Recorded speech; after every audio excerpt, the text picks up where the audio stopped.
I am a California native that left after high school to pursue a career on Wall Street. I started on the Chicago Board Options Exchange at the age of 18 and worked my way up and became a stockbroker by the time I was 24. And then I returned home. That led me to jump into activism and advocacy for the cannabis plant and the providers, you know? And so that was when I kind of woke up to the fact that, like, every issue that you and I care about, it is being manipulated and used as a political football at the Capitol. No matter who, like a Democrat, a Republican, it doesn't matter. It's it's a power thing, and it shocked me. Now I've started to see how this administration was using our issue as a political football. And I attended $30,000 bagel breakfasts where, we helped Newsom get elected. And I encourage the cannabis industry to support him because he was on a road show using our issue, and talking, saying all the right things. And we got sold out.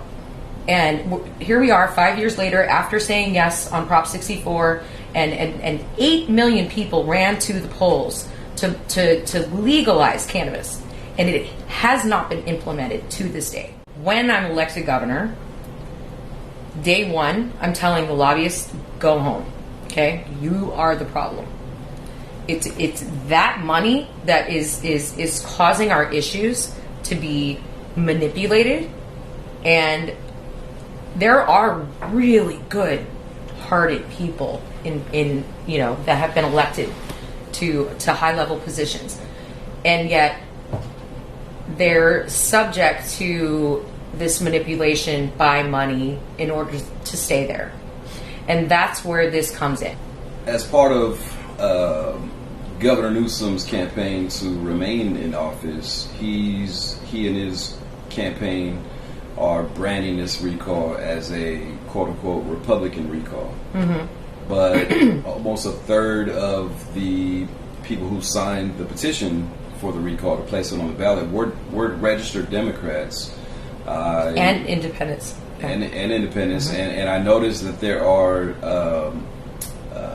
9 Democrats on the ballot, mm-hmm. One of them being yourself. Mm-hmm. So what is your thought about, as a Democrat, what is your thought about how this is being labeled as a Republican recall? Do you believe that's accurate, or do you believe there's a lot more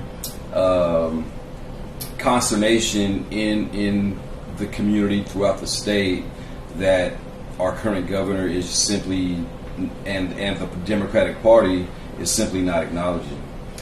I think that this administration continues to ignore the woes of every Californian, okay? And he's raised $50 million. $50 million, and the best he can come up with is this is a Republican recall? Wow, right? It's not the case. When I had to qualify for governor in 12 days, I was out gathering signatures, like talking to the public. And I couldn't believe how many people just jumped up to sign, their signature. And it was all walks of life and all types of people and all types of industry. I asked every one of them, what do you do? And how has your business been affected, right? And every one of them were so upset with this administration, right? And I don't support the recall. Like, I need to be clear on that.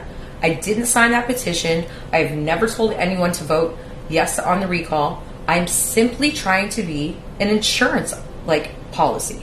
Like, we get insurance on our cars. We get insurance on our businesses. We get insurance on everything we have. And yet the California Democratic Party has no insurance on a recall? I'm so tired of men telling me I can't do something. I turned it into fuel at a young age, right? My father told me women were not equal to men, right? And I turned it into fuel at the age of 4, right? And I've expanded upon that. So every time a man has told me, during like the 42 days that I, have been in this race. Thank you. So what is it like for you as a woman? What has this experience been like? I'm being completely suppressed by the media. I've had 7 interviews that I've done that have not made it to the press. I wish you the best of luck, and we'll see how everything turns out September 14th.